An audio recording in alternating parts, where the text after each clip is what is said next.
Good morning everybody. Success point Deoband में आपका फिर से स्वागत है। आज हम एक बहुत ही इम्पोर्टेंट टॉपिक पर डिस्कस करने वाले हैं, एस्मा कानून। देखना, आजकल ये कानून बहुत ही सुर्खियों में है और इससे पहले भी मध्य प्रदेश में लगाया गया, वर्तमान में ये यूपी में लागू है। और ये कब बनाया गया था, क्या क्या इसके इम्पैक्ट्स होते हैं, कौन इसको लागू कर सकता है, ये कौन सी अनुसूची में आता है, हम इन सभी प्रश्नों पर आज बहुत ही गहराई से चर्चा करने वाले हैं। तो एस्मा से संबंधित मूल बिंदुओं पर चर्चा। वो मूल बिंदु कौन कौन से हैं जो एग्जाम ओरिएंटेड हैं। देखना, एस्मा क्या है, सबसे पहले हम परिभाषा इसकी चर्चा करेंगे और उसके बाद में इसे कब लागू किया गया था, पहली बार कौन से राज्य में और कहाँ पर लागू किया गया था, कब लागू किया गया था, कानून कैसे बना था। तीसरा इसमें पॉइंट्स हो जाएगा, किस राज्य में सबसे पहले लागू किया गया था और वर्तमान में कौन कौन से राज्यों में लागू है।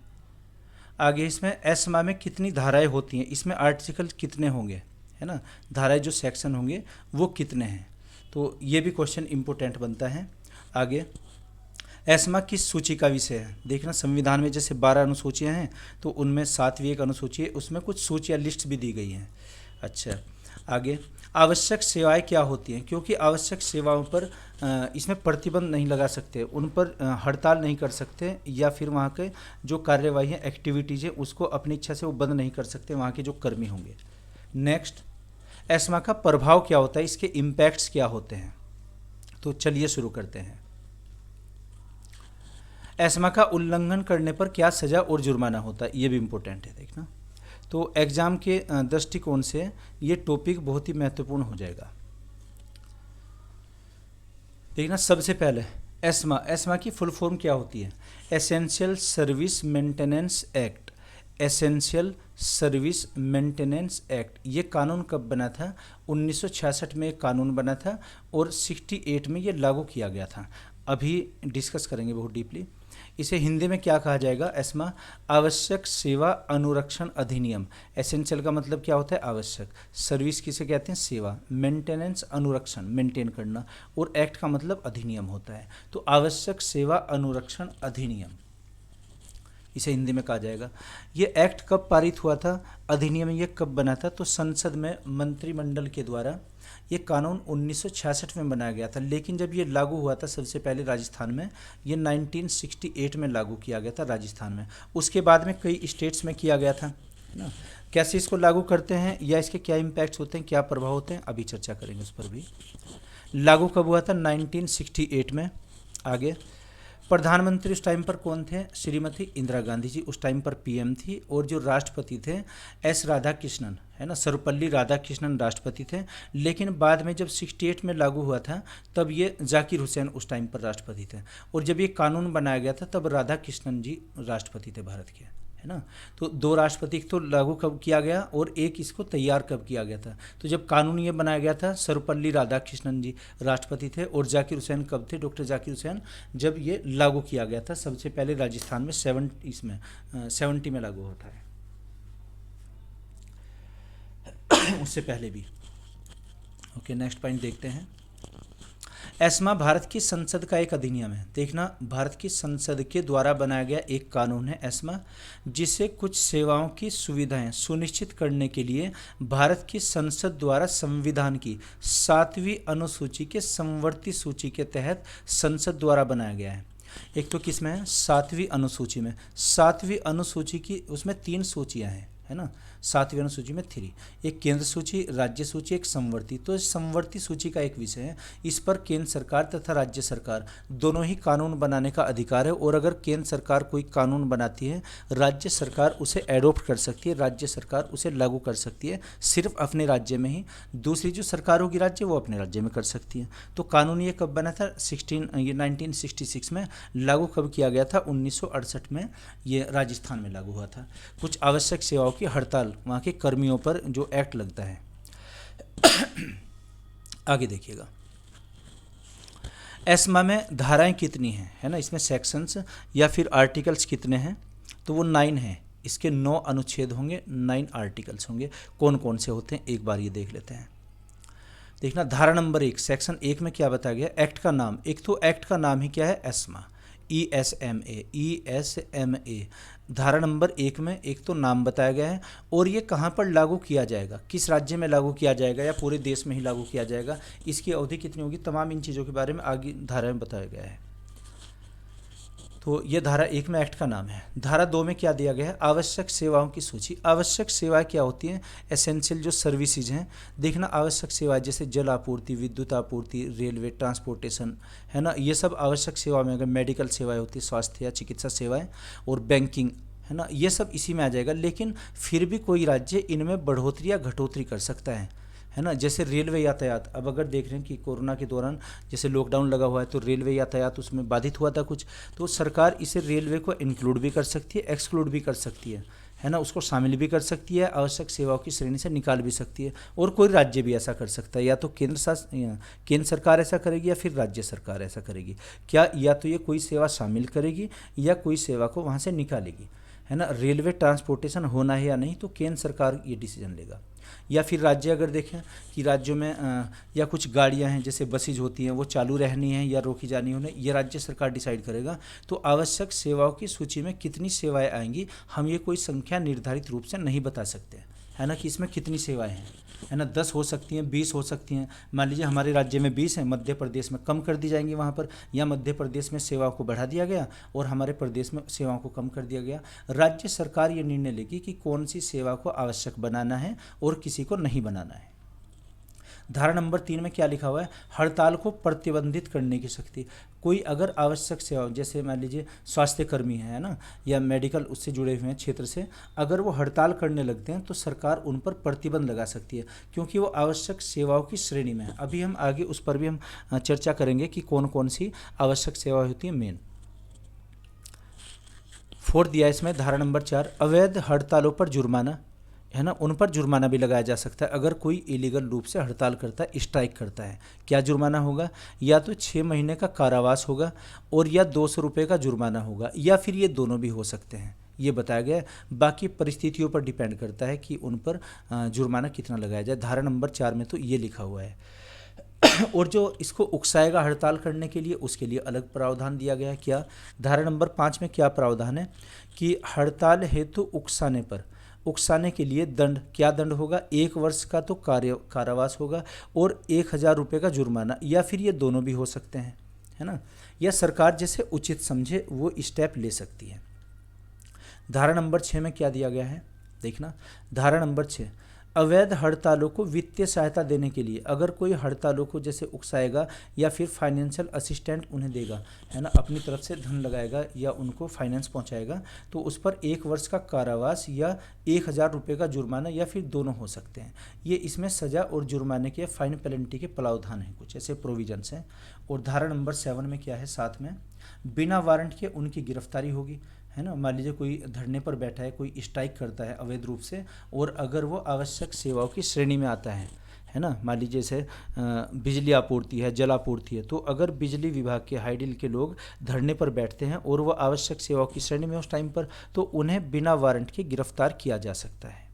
आगे देखिएगा, धारा नंबर 8 में क्या है, अन्य कानून को रद्द करने की शक्ति। देखना, जब एस्मा लागू है, एस्मा अगर कोई लागू है ना किसी राज्य में, उसी में अगर कोई अन्य कानून भी लागू है और जो इसका टकराव करता है, यानी कि एस्मा को लागू होने से अगर रोकता है वो कानून, तो इन कानूनों को, अन्य कानूनों को रद्द किया जा सकता है ना। कोई दूसरा कानून है और वो एस्मा जब कानून लागू हुआ उसमें बाधा पहुंचाता है ये कानून, तो इस बाधा वाले कानून को रद्द किया जा सकता है। आगे धारा नंबर 9 में क्या है, 9, इस अधिनियम को निरस्त या निरसन करने की शक्ति भी सरकारों के पास है, केंद्र सरकार के पास भी है, राज्य सरकार के पास भी है। जो इसको इम्पोज करेगा, जो लागू करेगा, वो इसको निरसित कर सकता है ना, सस्पेंड कर सकता है या कैंसिलेशन कर सकता है उसका, है ना। और इसकी अवधि 6 महीना होती है, 6 महीने के बाद अंतराल पर ये बढ़ाया जा सकता है। 6 महीने से पहले अगर केंद्र सरकार ने लगाया, राज्य सरकार ने, वो इसको हटा भी सकता है अवधि से पूर्व भी।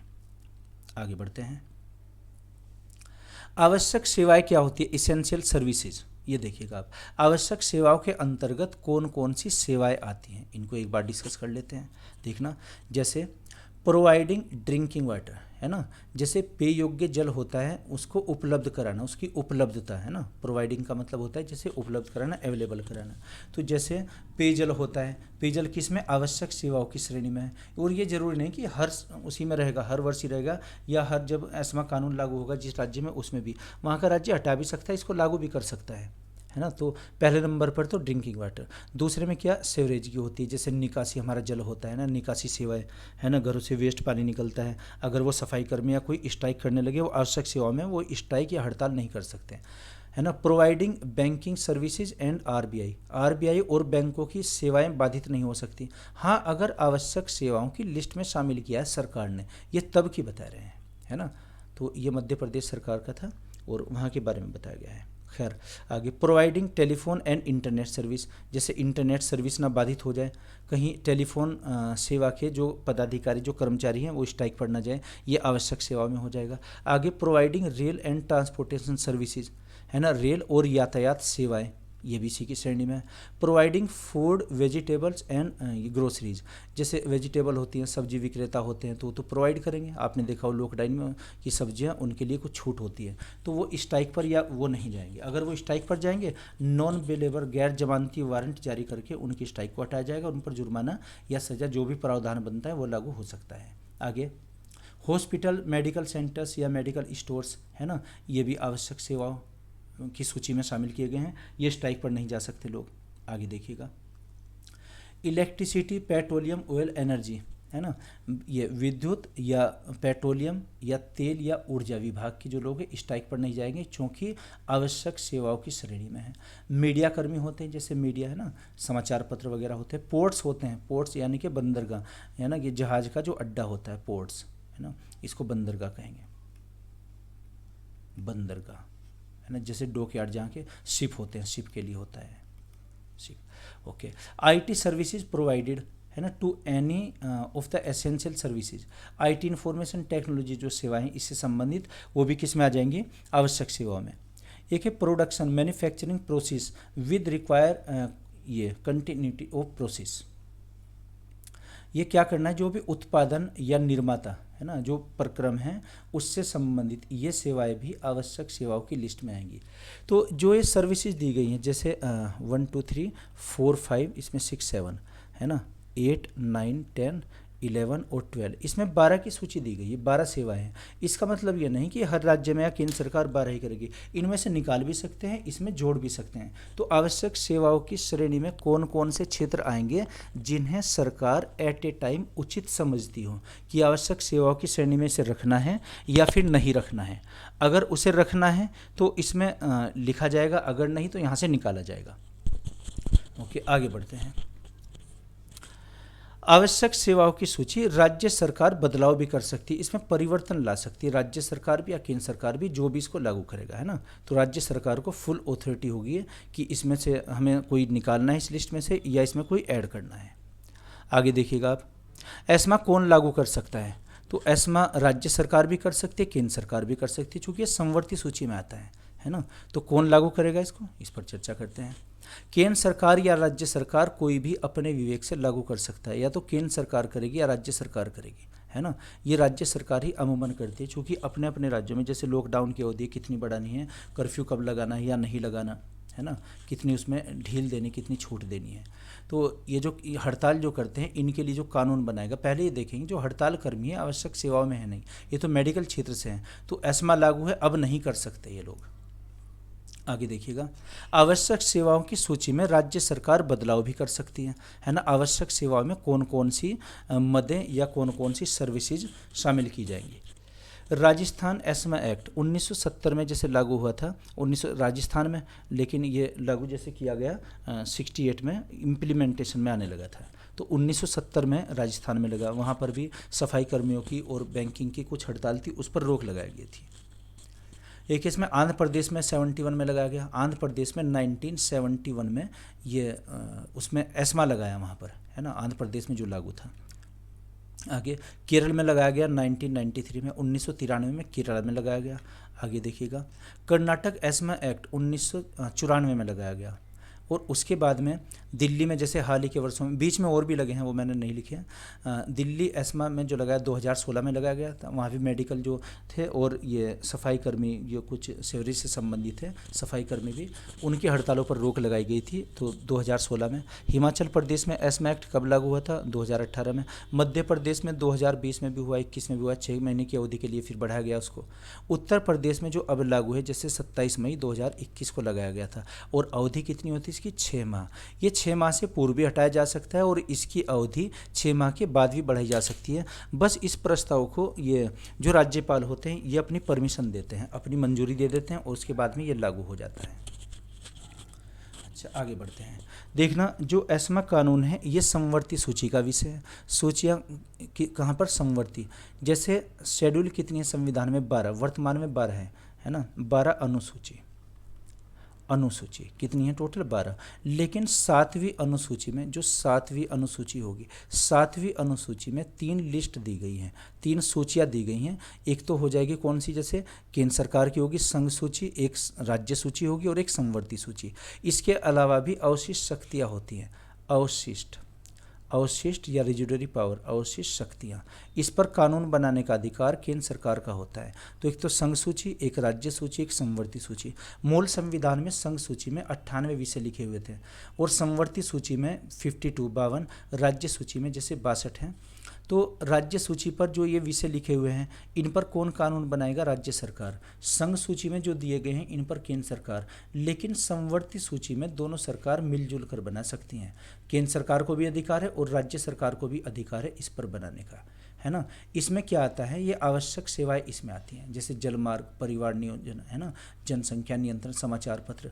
इस पर कौन बना सकता है? ये केंद्र सरकार भी बना सकती है, राज्य सरकार भी। ये प्रावधान हमने कहाँ से लिया है? ऑस्ट्रेलिया के संविधान से। तो समवर्ती सूची पर कानून बनाने का अधिकार केंद्र सरकार, राज्य सरकार दोनों को है। दोनों सरकारों को इसका अधिकार है बनाने का। और अगर केंद्र सरकार ने कोई कानून बनाया भी है यहाँ पर, उसे राज्य सरकार भी लागू कर सकती है। राज्य सरकार अगर बनाती है तो उसे दूसरा राज्य भी कोई लागू कर सकता है। ये किस में दिया गया प्रावधान? समवर्ती सूची में। आगे बढ़ते हैं। देखना, 27 मई 2021 को यूपी में हड़ताल पर रोक लगाई गई एस्मा के थ्रू, है ना। एस्मा कानून यहाँ पर योगी सरकार ने लागू किया। तो उत्तर प्रदेश के लगभग सभी विभागों में ये लागू हैं कि कोई भी अगर धरने पर बैठेगा उस पर ये एक्ट लग सकता है। सभी विभागों में ये लागू है, एस्मा लागू किया। आगे देखते हैं। जैसे योगी आदित्यनाथ सरकार ने इस एक्ट को राज्यपाल आनंदीबेन पटेल ने अपनी मोहर लगा दी है। उस दिन से ये काम करने लगा था, 27 मई 2021 से। और अवधि कितनी होती है इसकी अवधि होती है 6 माह। ये 6 माह के लिए लगाया जाएगा। अगर हमें लगता है कि स्थिति सामान्य नहीं हुई है, इसे बढ़ाया भी जा सकता है और 6 महीने से पहले भी वापस लिया जा सकता है। तो इसे उत्तर प्रदेश की जो राज्यपाल है श्रीमती आनंदीबेन, तो आनंदीबेन ने अपनी मंजूरी दी थी इसको और उस दिन से कानून एक्ट में है। इससे पहले मध्य प्रदेश में लगाया गया था, उससे पहले दिल्ली में लगाया गया था। तो एक क्वेश्चन याद कीजिए कि सबसे पहले किस राज्य में लागू हुआ था? ये राजस्थान में। और वर्तमान में कहाँ पर है? मध्य प्रदेश में लागू, उत्तर प्रदेश में लागू, इससे पहले दिल्ली में लागू हुआ था। तो यूपी याद रखिएगा। ये क्वेश्चन जैसे एग्ज़ाम होने वाला है, यूपीएसआई का होगा, लेखपाल की भर्ती आएंगी, तो उनके लिए इम्पोर्टेंट क्वेश्चन बन जाता है। तो ये मैं आशा करता हूँ कि आपकी समझ आया होगा। अगर नहीं तो फिर भी हमें कमेंट बॉक्स में आप लिख कर बताना। और अब ये कोशिश रहेगी कि हम डेली कोई ना कोई वीडियो उसमें अपडेट करते रहेंगे, डालते रहेंगे। तो अगर नहीं समझ में आया तो उसमें कमेंट कीजिएगा। Okay, thank you.